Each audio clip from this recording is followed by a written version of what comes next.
Assalamualaikum warahmatullahi wabarakatuh. Perkenalkan, nama saya Lucia Alfil dengan NIM 23115777.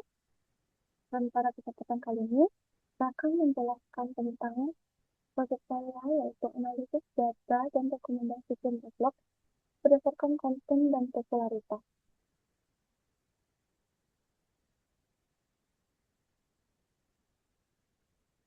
Latar belakang saya untuk tulisan ini yaitu itu dikarenakan platform Roblox itu mempunyai desain game dengan karakteristik yang sangat beragam. Dan ini membuat pemain seringkali kesulitan untuk menemukan game yang sesuai dengan preferensi mereka karena terlalu banyaknya pilihan.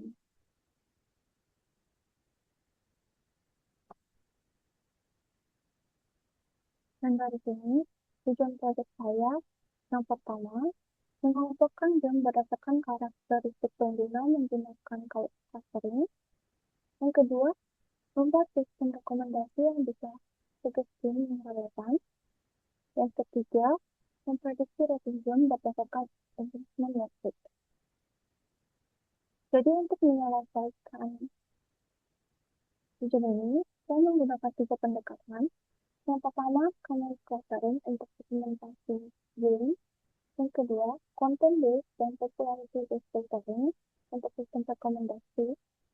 Dan yang ketiga, yaitu random forest aggregator untuk prediksi rating. Selanjutnya, masuk ke bagian dataset. Di sini datasetnya berisi berisi data dan terdapat 8 kolom. Kolom pertama itu ada rank, yaitu peringkat dari game. Yang kedua name, yaitu nama game. Yang ketiga active atau jumlah pemain yang aktif. Selanjutnya ada feature, yaitu total kunjungan ke dalam game. Selanjutnya ada favorit, yaitu berapa kali game difavoritkan. Selanjutnya ada like dan dislike, yang merupakan feedback dari pemain. Selanjutnya juga ada rating, yang merupakan persentase rating positif yang akan menjadi target variabel. Langsung saja masuk ke dalam data processing. Di sini ada beberapa step yang saya lakukan. Yang pertama yaitu data cleaning. Di sini saya convert kolom-kolom numerik yang masih dalam format string. Dikarenakan jika masih dalam string, kita tidak bisa menghitung statusnya dan juga tidak bisa untuk men-train modelnya. Jadi bisa dilihat ada active, passive, favorit yang awalnya ada koma, itu saya remove komanya dan convert ke dalam float. Selanjutnya ada handling missing value. Di sini saya drop missing value menggunakan get now, dan setelah di running hasilnya missing value itu tidak ada, jadi datanya aman. Tahap selanjutnya itu feature scaling. Di sini saya menggunakan dua jenis scalar. Yang pertama standar scalar, yaitu untuk clustering dan regression karena algoritma itu sensitif terhadap skala. Dan selanjutnya itu ada min-max scalar, yaitu untuk recommended system. Ini dikarenakan custom seniority bekerja lebih baik dengan data yang dinormalize dari 0 sampai 1. Lalu, kenapa scaling itu penting? Itu dikarenakan fitur kreatif bisa mencapai jutaan, sementara rating cuma 0 sampai 100. Dan kalau tidak di-scale, fitur dengan nilai besar akan dominasi perhitungan. Selanjutnya masuk ke exploratory data.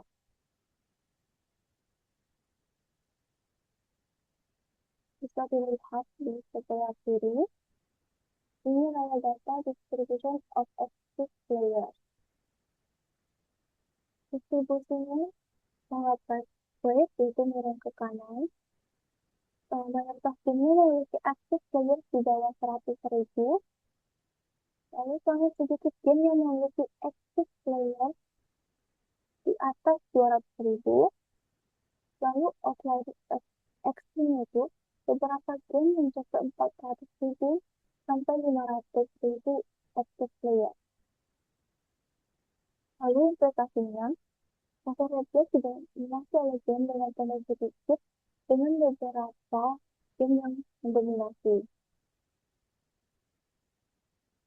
Lalu juga berarti sebelah kanan itu correlation matrix of linear feature atau correlation heat map.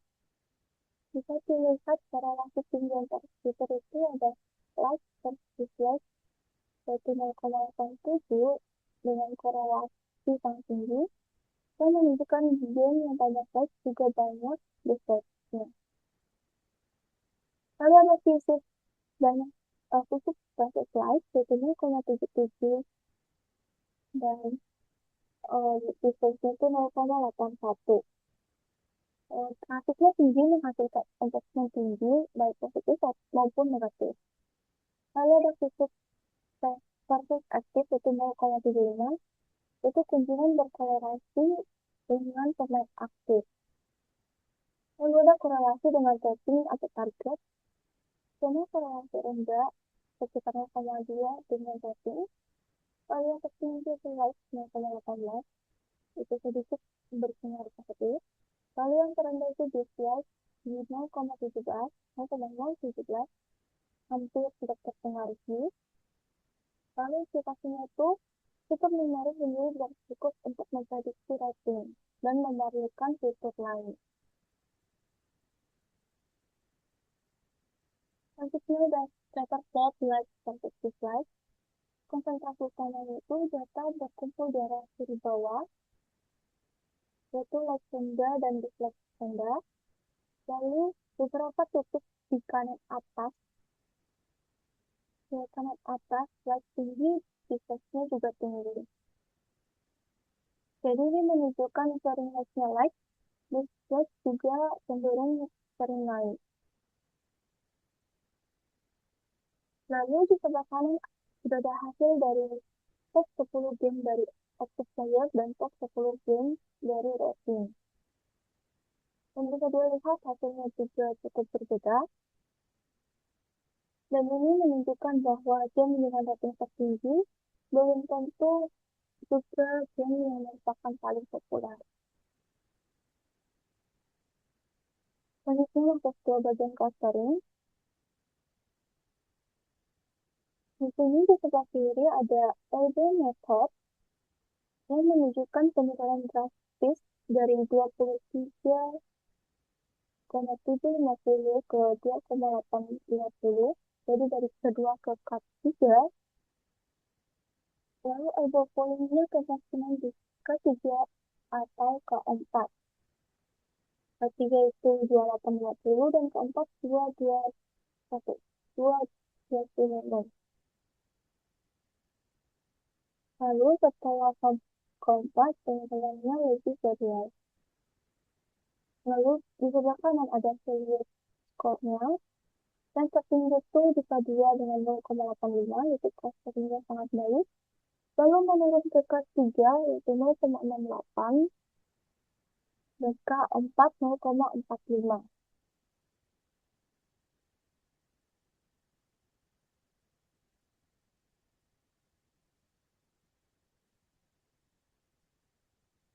Jadi setelah di running, muncul clusternya. Jadi di sini tiap-tiap cluster itu berbeda karakteristik.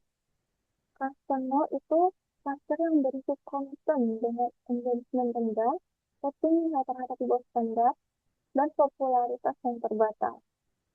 Lalu ada cluster 1, yaitu cluster terbesar, yang berisi konten yang cukup populer, engagement stabil, dan ratingnya juga tinggi. Lalu ada cluster 2, yaitu cluster kecil yang berisi konten yang viral dengan skala pengguna sangat besar. Lalu ada cluster ketiga, yaitu cluster dengan konten yang performanya sangat baik, meski tidak sebesar cluster 2. Selanjutnya bisa dilihat dari sebelah kiri, yaitu visualization-nya. Clusternya terpisah dengan jelas, yaitu clusternya efektif. Lalu beberapa overlap antara cluster, terutama cluster 0, 1, dan 3. Lalu cluster 2 kemungkinan terpisah jauh. Lalu setiap komponen satu menjelaskan variansinya banyak. Lalu aplikasinya itu, struktur data memang memiliki pola yang terkenal lagi. Kalau kita visualisasikan satu PCA, kita bisa lihat cluster separation-nya cukup jelas, terutama cluster 0 yang distinct dari yang lain. Lalu di sebelah kanan sudah ada contoh game di tiap cluster dan karakteristiknya juga berbeda-beda. Bisa dibilang cluster ini sangat berguna untuk segmentasi dan target rekomendasi.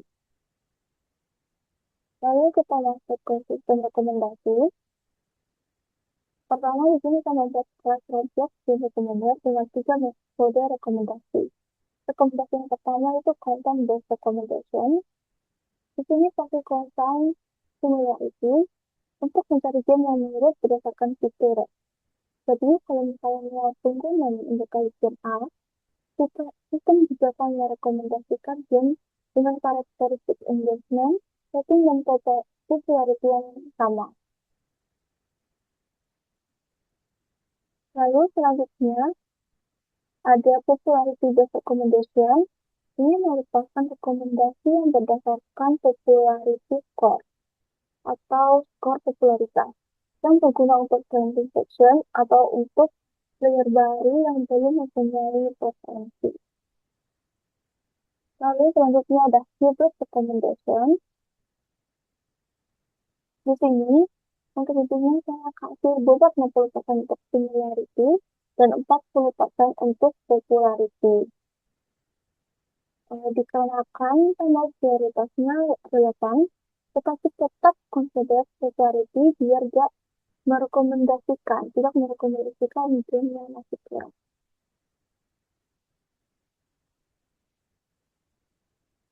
Lalu selanjutnya kita masuk ke bagian prediksi rating. Di sini saya klik datanya 80 dan 20 untuk frame data. Lalu mencoba dengan dua model. Yang pertama itu, linear regression sebagai baseline-nya. NFA-nya berada di 57,16 atau 6 yang mengidentifikasikan ada beberapa prediksi yang masuk jauh. Lalu ada mainnya yang nilai 5,84 yang menunjukkan rata-rata kesalahan prediksi sekitar 5,84 unit. Lalu ada R2 score yaitu sekitar 0,51 yang berarti model hanya mampu menjelaskan sekitar 51% variasi data. Lalu jika dilihat dari linear regression ini, model linear ini kurang cocok untuk data yang saya gunakan. Kemungkinan karena hubungan fitur target tidak berlinear ataupun ada interaksi kompleks yang mungkin tidak tertangkap. Lalu model kedua yang saya gunakan itu random forest regressor. Di sini bisa dilihat NFA-nya berkurang menjadi 14,56 yang menunjukkan prediksinya lebih stabil dan tidak banyak efek. Lalu mainnya juga berkurang menjadi 1,90 yang berarti rata-rata kesalahan prediksi hanya sekitar 1,90 unit. Lalu R-score-nya naik menjadi 0,87 yang berarti model mampu menjelaskan 87% variasi data yang ini merupakan performa yang sangat baik.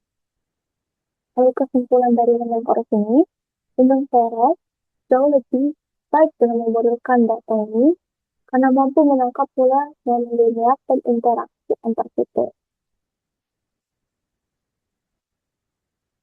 Selanjutnya yaitu linear regression atau kata pro dari linear regression dan Random Forest.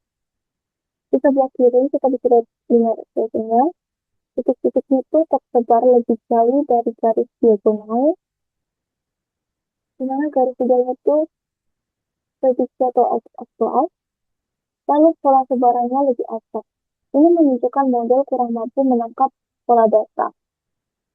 Lalu di sebelah kanan, kita lihat random forest itu titik-titiknya berkumpul lebih rapat di sekitar garis diagonal, pola lebih linear, dan prediksinya lebih sesuai dengan nilai aktual. Selanjutnya, residual dari linear dan random forest. Di sebelah kiri ada linear, yaitu residualnya tersebar lebih lebar dari min 20 sampai plus 10. Lalu distribusi residualnya tidak normal atau simetris, mungkin ada pola yang tertentu. Ini menunjukkan heterogeneisitas atau ketidakcocokan model random forest atau ketidakcocokan model. Selanjutnya, di random forest, residualnya lebih terkonsentrasi di sekitar 0, lalu variasi residualnya lebih kecil dan konsisten. Ini juga menunjukkan distribusinya lebih mendekati normal. Dan selanjutnya ada fitur important. Di sini clusternya menunjukkan 0,6245% yang merupakan fitur paling penting. Jadi di sini konfirmasi bahwa segmentasi cluster itu sangat menentukan rating. Lalu di live itu sekitar 16,75%. Lalu ada visual yaitu 14,35%. Di mana live dan visual ini sama-sama menyumbang di sekitar 31% important. Lalu ada favorit 2,42%, visit 2,35%, dan aktif 1,65%. Ketiga fitur ini memang relatif tidak penting. Totalnya itu kurang lebih 7%. Di sini saya akan mencoba untuk memasukkan nama agent favorit saya, lalu nanti akan ditampilkan informasi game yang berupa aktivitasnya berapa, total fixnya berapa, testingnya berapa, dan clusternya berapa. Lalu nanti akan diberikan rekomendasi berdasarkan konten dan rekomendasi berdasarkan hybrid. Lalu juga saya akan menggunakan prediksi rating dengan tim yang sama. Nanti juga menampilkan hasil prediksi untuk rating aktual, prediksi, error, akurasi, dan lain sebagainya. Misalkan,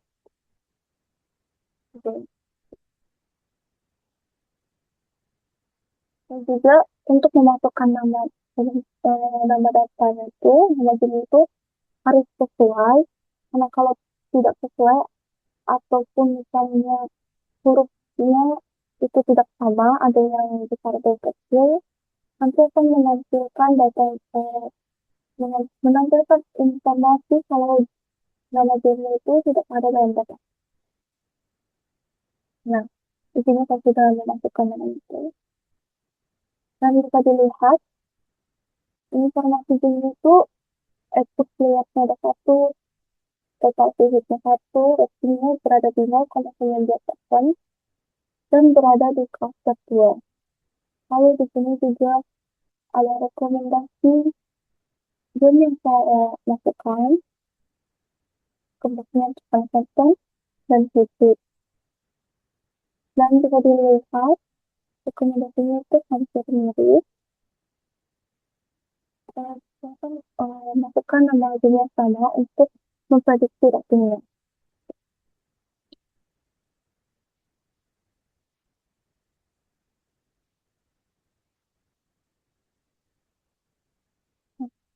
Kita lihat di sini, hasil prediksinya itu rating aktualnya sekitar 0,9%, rating prediksinya 89,37%, terapnya sekitar 88,46 poin. Lalu juga ada filter yang digunakan untuk memprediksi, yaitu active player, visitnya berapa, favoritnya berapa, like-nya berapa, dan lain sebagainya. Jadi, sekian presentasi dari saya. Wassalamualaikum warahmatullahi wabarakatuh.